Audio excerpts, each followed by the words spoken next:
drink the blood. Come on, come on, do it with me now. Come on, come on, do it with me now. Come on, come on, do it with me. If you want my love, you gotta drink the blood. It's an incredible coincidence that I happened to marry somebody with the name of Lawless. And I remember being in the supermarket, I remember the moment actually where I thought, oh, my career, you know, with a name like Lucy Lawless, they're never going to take me seriously. And then eventually I just thought, God, should I be so lucky to be in that position where people are forced to pay any attention to my name anyway? So here I am, and it has been a great, it's ear-catching anyway. It is such a great name, and it's my daughter's name, so it would seem unkind and foolish to change it. I like it. It suits me. My very first idea about being a filmmaker was probably when I was in high school. I read the book The Exorcist and thought, what a great movie this would make. And that was kind of the first insight into reading something and then seeing it later visualized and thinking it was great. And then I made like slide movies in high school. It wasn't until college that I actually got involved in filmmaking. I had no idea when I was in college that I would end up a producer. I enjoyed movies. I took movie classes. It was only once my roommate at the time, his younger brother came up to school, who I was roommates with Ivan Raimi, and his younger brother Sam Raimi came up to school, and we made a Super 8 movie at that time that was an hour long, The Happy Valley Kid, story of a student driven mad. And that kind of gave me the first taste. And then Sam and myself and his friend Bruce Campbell, after making a couple more Super 8 movies, said, geez, we're ready to go make a feature, and dropped out of college and raised a small amount of money to go make a horror film, so. Come on, warrior princess. Oh. I know what the plan is.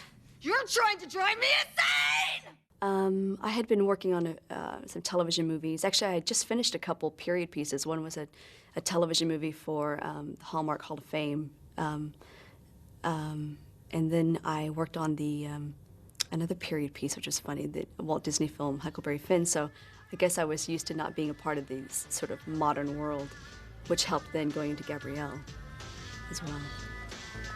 I wanna dance with you, I want you right next to me. I want your soul and I give you what you need to be. Feel the music, slip your hair. I keep you warm against the cold night air. It's funny because playing a character that was a couple years younger than myself, I'd already gone through the whole adolescence and teen angst that Gabrielle still had to go through, and trying to find out who she was, especially shadowing such a prominent woman. So that was sort of frustrating because I had an idea of who I am as a person, and I had to go through this sort of tortured existence, and that was frustrating. But it always felt like Gabrielle caught up with where I was, and then I had to wait and let her go through another period in her life, and then she'd catch up with me again. No, I think I was pretty fortunate playing Gabrielle in that some episodes were the farce. And some were this epic adventure. And others were the horror show, So as an actor, it was ideal because you had an opportunity to play every sort of style that you could ever imagine. So no, if anything, it was much bigger and broader than I thought it would have been as a challenge as an actor. Yeah, no, we covered everything.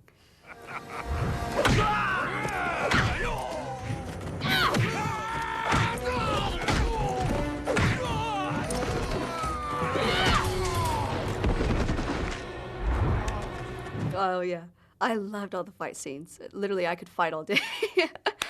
But I just loved the ability to be able to take these different weapons and not be great at them, but actually perform them enough that I could, do a little bit of damage if I wanted to, which is kind of scary because, you don't want me with a weapon and hurting somebody. But no, I just loved the element of the choreography and the dance that you had with another person. I guess my background is dance as well, so it just made sense that this was all part of expressing yourself. now that I've got so many weird skills now, like bull whips and nunchucks and staff fighting and things I'll never use again, but it's kind of fun.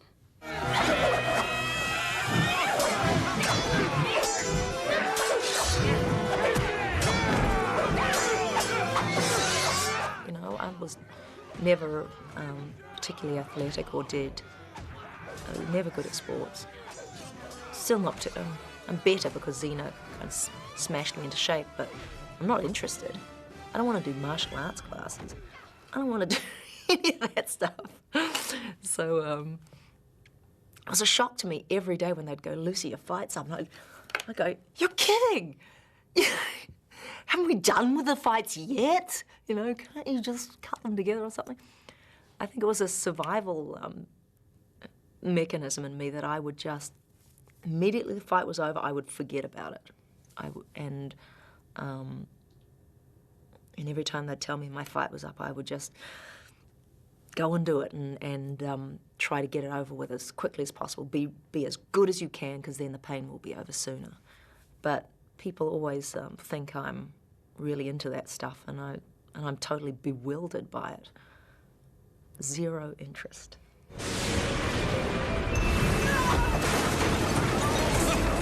If we can get past this storm, we'll be able to use the islands for cover. What are you doing? Tying you up? All right, I'm game. What do you have in mind? Saving your life. Yeah, it might not have been glamorous, but it was really fun. And I was never bored. Whatever else I felt, I was never bored. Being on a film set to me is like, that's my element. We were incredibly fortunate with Xena. I had forever and a day wanted to make a female superhero show, and I could only see Wonder Woman, and couldn't figure out what it was. And then I had seen some Hong Kong movies and went, well, I know how to make a really great woman villainous. And so I showed it to the head writer on Herc at the time and said we should do some stuff like this, and he totally got it. And so the idea of Xena was really an evil character, Hercules' nemesis. Come back later. But Hercules is here. Hercules? He must have followed us. Why would he do that? Perhaps he doesn't trust me with you. He shouldn't. Or maybe he doesn't think you're man enough to help me. I think we shot those in early January of 1995, and within 2 weeks of finishing the first episode on a 3-episode arc, the studio came to us and said, and Hercules hadn't even gone on the air yet, literally. The series was coming on the end of January, and the studio saw the first rough cut and said, that's a much more compatible show to go with Hercules than what we currently have. We'd like to do it as a series, and it took another 2 months to get that cemented.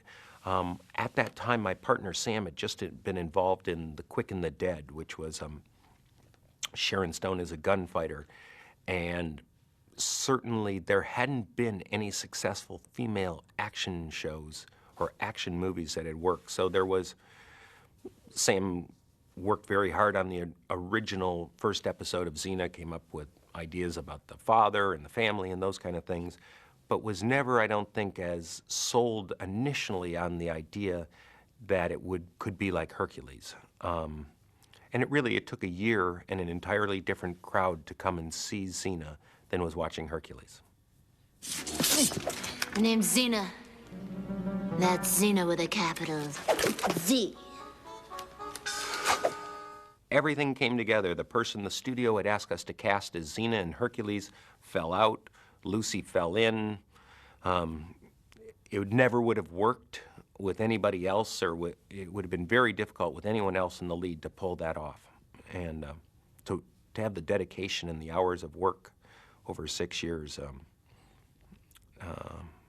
she and Renee really made that show work. Yeah, a little more cleavage couldn't hurt.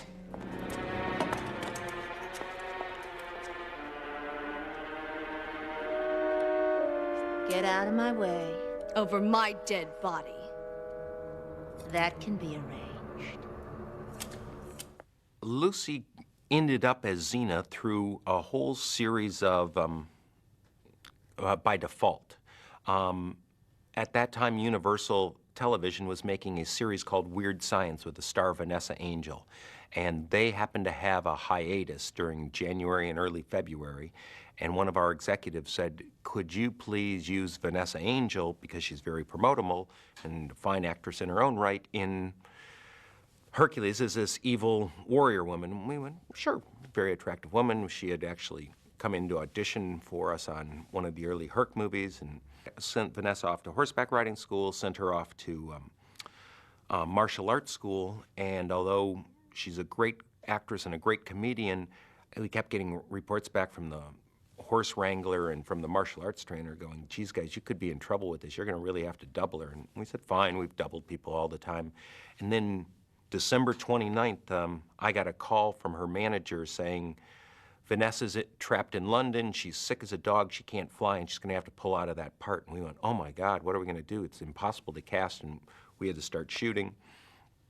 So we kind of scrambled, and we had used Lucy in the previous episode of Hercules, and I made a bunch of calls to women who I had worked with prior to that and said, do you want to go down and do this part? And they said no. And finally I called Eric Grundeman, who is the producer down here in New Zealand, and said, Eric, how about finding Lucy and see if she can do it? Because she had, and I told the studio, because they didn't know they were doing a Xena series. It was just for a 3-episode arc. And they went, yeah, well, you just used her. And we said, well, we'll dye her hair black. They went, okay, I guess, yeah, fine, because on basically December 31st, nobody from America was going to get on a plane and fly to New Zealand to be in Hercules, the syndicated show. So they found Lucy off camping somewhere, and that's kind of the rest was history. So. Estragon!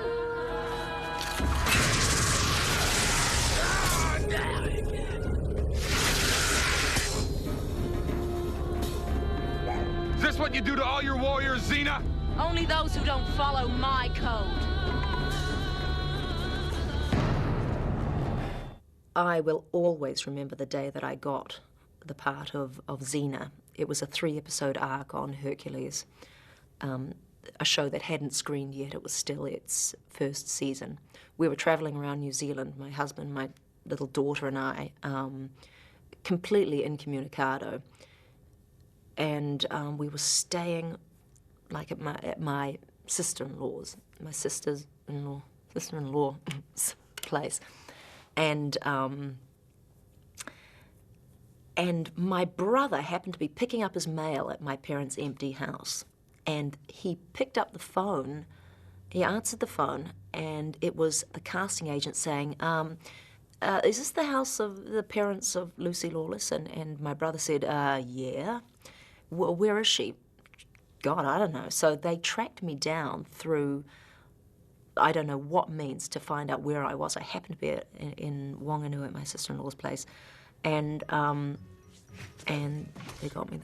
They said I'd gotten the job, which was a great thing because we were penniless, wondering where the next buck was coming from, and I don't know. I had felt for a while I was on the precipice of something really, something cool, something exciting, and just didn't know when that break was going to happen.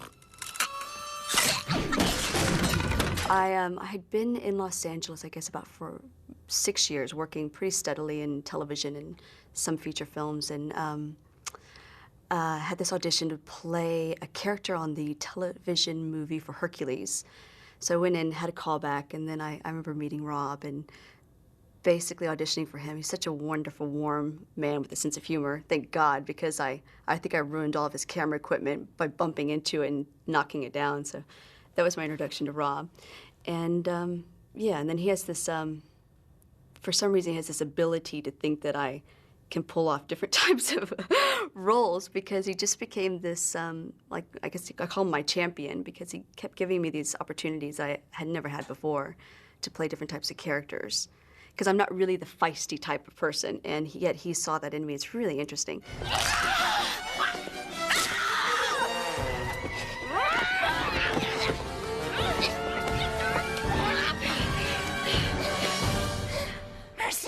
then he put me in another part on his sequel to Darkman, which was going straight to video, which was playing a stripper. And again, I'm actually pretty modest, you know, and I thought, oh no, Rob, I can't do this. I can't take off my clothes, you know, I can't really, you know, play that. But he just stuck me in the part, and I can't say I did a great job either, but again, it was an opportunity to do something for Rob. And then Xena came, and I think he always had me in mind, but that Rob had a lot of resistance from the studio in wanting someone that was younger to play the part. And so he just persevered through all the auditioning processes that, you know, I went to, and eventually it worked out, you know, thank God. Very nice on-screen quality, so whatever it was, whatever she had that I related to and thought that other people would relate to, so we looked before we started it because she just wasn't handed the role. She had to come in the room and win it, and she won it against people who have gone on to be big stars in their own right. Think you can stand? You mean I'm not? Come on. There you go. By the gods. What is it? You are beautiful. Uh-huh. Renee as Gabrielle filled the role of chatty and all those things. Even though Renee is so far from that character, I think Lucy is closer to Xena than Renee is to Gabrielle. There was a moment where Renee and I was in the first season. It was when episode 8 had screened, and there was a big brouhaha from of excitement from the lesbian community, where Renee and I went, the lesbian community? You were kidding me. Whoa, that's cool. We never counted on that. And I think that's where we went, wow, this is something more than any of us. This is beyond our scope, you know, beyond anything we had ever predicted anyway. But, you know, it comes down to someone wanting a feeling of intimacy with a character that maybe they admire. And these characters have changed people's lives. It affected them at a certain time in their life that forever made them admire, you know, the friendship that was there. So I guess that the beauty of Xena and Gabrielle is that people could read into their relationship anything that they wanted to project. And again, you know, then it satisfied the children's point of view, yet the sexual point of view too, you know? It was all there, so I think that's why that it's been such a hit for such a long time. Gabrielle, relax. Enjoy yourself for a couple of days. I can handle this without you. Fine. Maybe there are a few problems around here that I can handle without you. Well, if there are, I'm sure you're up to the challenge. See you in a couple of days. I'm sure you're up to the challenge. How patronizing can you get? I just think Gabrielle changed so much over the course of the years. That was another wonderful aspect of playing her, because she started off as this innocent, naive young girl, and yet was affected through traveling with Xena over the years, and, you know, losing her blood innocence and having a child and dying and then coming back to life and then dying and then coming back to life. But I can't just pinpoint one particular time that Gabrielle came into her own, because she kept evolving over the years. For me, again, it was probably the last episode, the last season, that I felt like I came into my own with her. But no, she changed the whole time. I think Lucy and Renee's on-screen relationship mirrored at times their relationship off-screen, but equally, like any relationship over 6 years, they had their disagreements or misunderstandings or whatever it was, but they were both professional enough that it had nothing to do with what happened before the camera, and there were other problems between Herc and Xena, and I have to say, every single person, Kevin, Michael, Lucy, Renee, were 100% professionals, so any problems they may have had between themselves never manifest themselves in any way that harmed the production, harmed the final product, or made it so that the audience would ever know that there was a problem. Actually, it's funny. No, if anything, I envision my being in the second season as a difficult time because I was missing my family. So I was, just trying to film out how I was going to fit into the whole aspect of being a part of a production that was so large and busy and yet, you know, wanting to be home too. So I guess just being around my new friends, that was probably the fondest aspect, and that they would take me out, you know. It's so much more interesting to go on a different journey than to try to control it. I mean, it's something as better and greater than the sum of its parts if everybody's using one another's ideas. And I often found they would, you know, they'll make you do something unique with a character. It's boring if this character is only you. It's boring to play it, and eventually it'll get very tedious to watch. Nobody's that interesting, so it's much better to be doing somebody else's ideas, and yeah, it just keeps it fresher all around. 1-0 coming up! How the show worked was, I certainly feel that I was the driver all the way through, but I was only as good as the people I surrounded myself with in order to use or reject their ideas, rely on them to bring their unique talents and create an atmosphere that they could flourish and do their best work. So I'm certainly not an autocrat, but I often know exactly what I want and don't let many things stand in the way of getting there. So we did a musical on Xena that everyone was not committed to, and but I pulled right down the middle and right through it, so.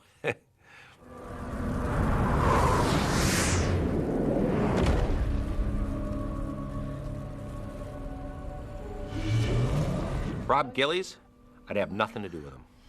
No, Rob Gillies is a genius, and I love him. I'm in business with him right now. He's production designing on a movie we're shooting down here, and he's a friend and hard-working, smart guy. I'll be right back. Gabrielle? Stay here. Donnie Duncan, totally responsible for the look and feel of Xena. Harder working VP you'd never find. I think, once again, it was just a set of circumstances that led to us having Donnie on Xena, and I think his ethic and work ethic was so important to setting up the early tone on Xena.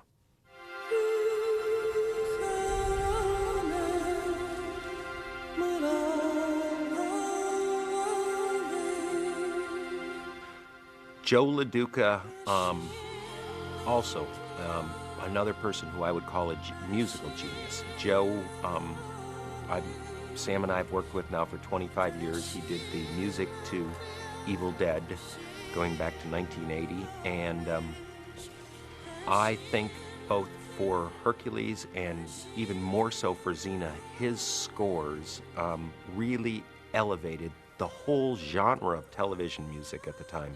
And Joe has been acknowledged and rewarded for his contributions to the show, and but I really think that he gave it the heart and soul.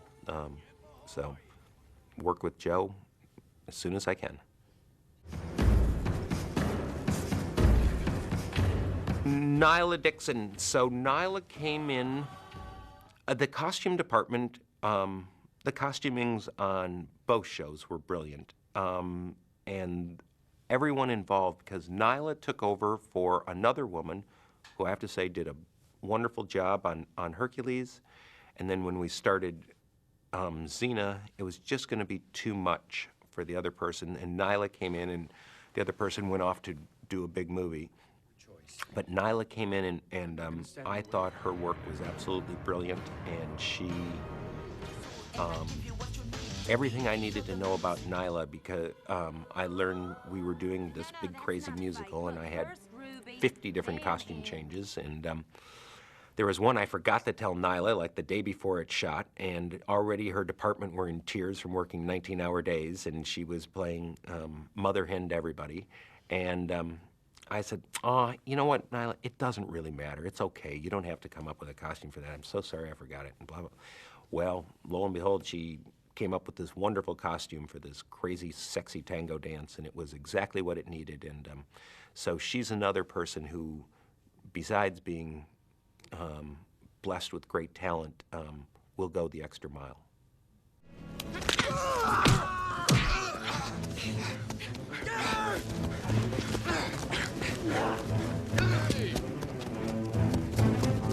I don't remember the scene, but the character of Dayanara was very feisty and very animated, and just they called me Renee the Bouncing Ball, and that was the character as well. So I was just kind of bouncing all over the place, and I ran into his video equipment, and I remember just bashing it pretty well. So yeah, I think I don't know if he ever used it again after that, but at least he didn't forget me. What are you doing? Ah, following your advice. What do you mean? Just smelling the flowers. That's good. Yeah, I definitely became more lazy as an actor on the show because, you start to know the characters so well and your relationship with the other characters like Xena that you don't have to put in the time of trying to figure out the point of view of the character in order to play the part. So yeah, I could just do more like Lucy. I could look at the script the night before and have a pretty good idea of what was happening in the scene. Yeah, but now I have the ability to be able to play other parts. So I'm going back to my first sort of compulsion of wanting to know everything I can about the character, which I don't know if that's always a good thing, but I like the process. So. Okay. Now we help him. It was fun actually playing the sidekick because I didn't have the responsibility of having to carry a show. I didn't have to look a certain way or watch what I said in public, all these things. And I admire Lucy for handling it so well. But yeah, and I could be the goof. Yeah, basically I just sort of did what I wanted to and had a good time and followed Rob quite diligently. And he's the one that kept the character developing over the course of the 6 years. He'd come to me and say, we're looking at her becoming a pacifist. How do you feel about this? And a lot of times I think he questioned his own thoughts, but then would come to me and knew that I knew the character well enough to think if it would work. And we just went from there.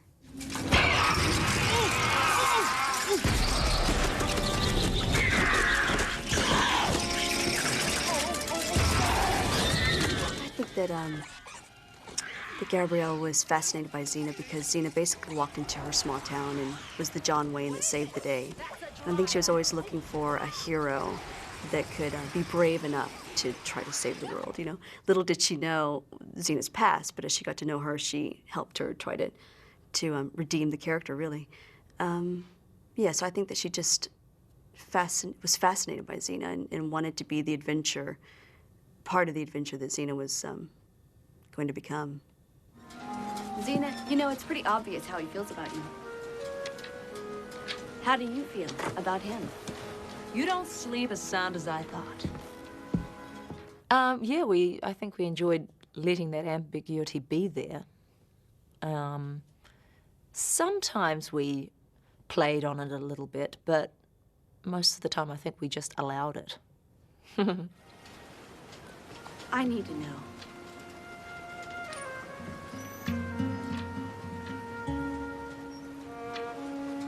I don't think that... Two things, actually. Gabrielle was, in a way, Xena's redemption throughout her life, and then she was the price of Xena's redemption in the end. Yeah, Xena had to give up being with her, and a lot of the fans weren't happy about that. They would rather have Xena unredeemed and together with her gal pal. But sadly, that doesn't make a dramatic ending to a show. So we'll always go for the stronger choice and see what happens. Xena. Diana. Welcome. Priestess Tramp was one of my favorites from then, because it was so challenging for me to play three characters in one episode, and the special effects that went with that at the time. There was no CGI, or it was pretty primitive then. Ah! Xena! Let's take the baby! Get the baby out of here! Oh, the baby! Oh, no! Hey, Meg! That was just so much fun. I love doing the comedies because predictably, you just laugh all day long. So I think in many cases, my favorite episodes are comedies. The whip is mine. Frying pan's yours. Howler is mine. She's yours. Yeah, my other favourite episode was A Day in the Life, directed by Michael Hurst. That was just charming. It was the most charming film experience I'd ever had.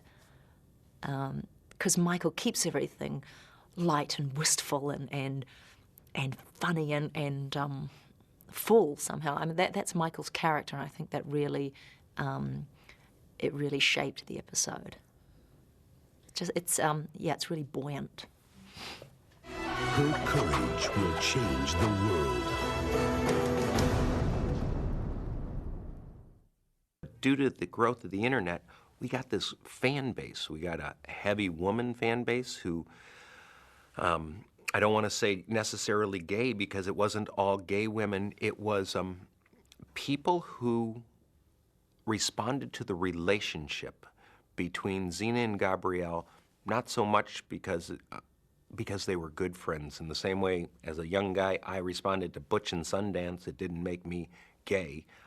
But I always liked that those two guys trusted each other to cover their back, to do all that. So the internet and the really that people could write one another and say, have you seen this? I think had a tremendous impact on the quick growth of Xena and got a whole new group of people to watch it that never would have watched it. And it took about a year to notice that the traditional people watching Hercules, which was the lead-in, and the people watching Xena started to very quickly change. And they didn't necessarily, it wasn't the same audience. There was probably 50 or 60% of the people would watch it all the way through. But each show, you know, a lot more kids watched Hercules and then didn't watch Xena.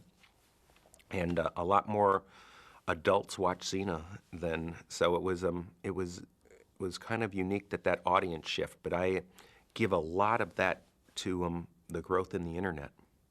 One of my favorite all-time episodes was A Day in the Life, and one because we had Michael Hurst as our director for the first time, and he just created this wonderful playground to experiment in, and also because I was the brunt of all the great jokes. That, you know, Xena kept throwing all the fish at me, and I swear Michael Hurst was enjoying himself way too much. 'Cause it was way beyond the shot that he needed, and she just kept throwing those fish at me, and loved the idea that I reeked for a week, you know. So that was one of my favorite. The unique opportunity that led to us to have to make Xena doesn't exist anymore. The market for syndicated television shows are gone. Nobody would ever say, hey, go make a show about mythology or warrior women or whatever it is. So I would have loved to have that opportunity, but it just doesn't really exist, and nobody, it's been done. So it'd be hard to say, let's go do a new one. What's nice about Xena is it opened the door to a whole, up until that time, even though people don't think of this, there weren't any female-based lead shows. The one before that, because I had to fight very hard with the head of Universal at the time, Sid Sheinberg, who said, hey, I did Bionic Woman, I did Cagney and Lacey. They didn't work, really. And they were successful, but they had no value, residual value. He says, I don't think they'll work. He says, I just don't think people will show up to watch them. Well, Xena, second that worked. Then they got Buffy, and it really led to a whole retooling of girl power. And it came because there was nothing like that before, and now it's, every single show is female-driven. So it really was the first seed, and that opened that door. And that's something, although no one's ever going to go back and write about it, or to me, I'm kind of glad that I got to get my foot in the door so other people could follow. Oh, I guess I hoped this role would change my life. I don't know what I thought. I always thought it would be a smashing success because I was just young and stupid. You know, I just thought that's what happened to American shows, you know.